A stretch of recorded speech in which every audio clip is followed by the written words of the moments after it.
In this video, I want to go over X's and Ohs on Codewars. So if we look over here to see what they want us to do, it says check to see if a string has the same amount of X's and Ohs. The method must return a Boolean and be case insensitive. The string can contain any character.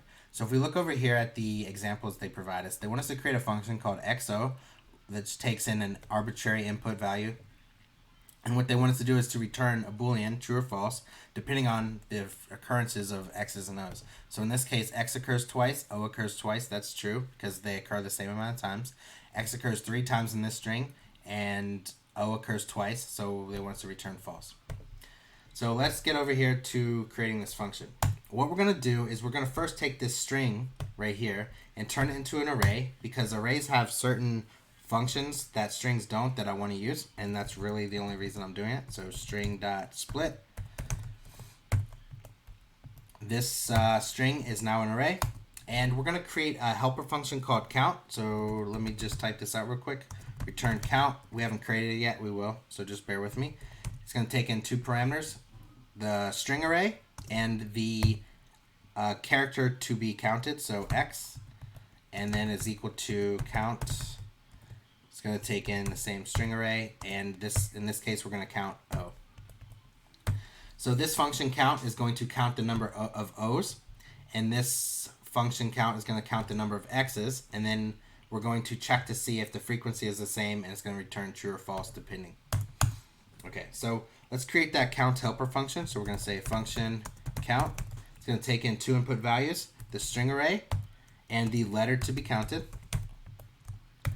And the way we're going to count the letters in the string, or the X's and the O's, is we're going to use the reduce function. Now the reduce function works. It has 2 main arguments. It has the callback function and the initial value for the accumulator. So we're going to say return the string array dot reduce.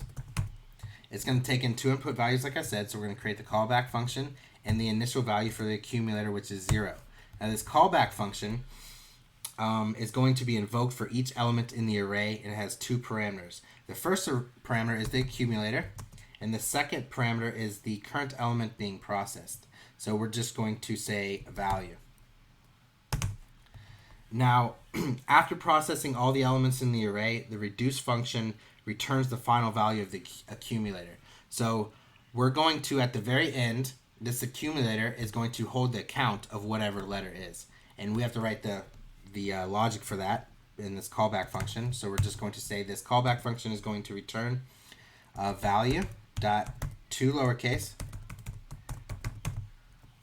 Now, why we're doing value dot to lowercase is because it's case insensitive, and that's really the only reason we're doing it. And then we're going to check to see if the value dot to lowercase is equal to letter. Now we're going to use a ternary operator, so we're going to say question mark. If it is, in fact, this condition is true, what we're going to say is we're going to increment the accumulator by 1. However, if it's not the case, we're just going to keep the accumulator the very same. So this should work. Let's test it.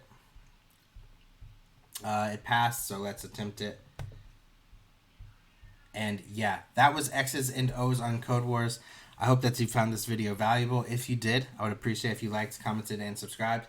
And I will see you guys in future tutorials.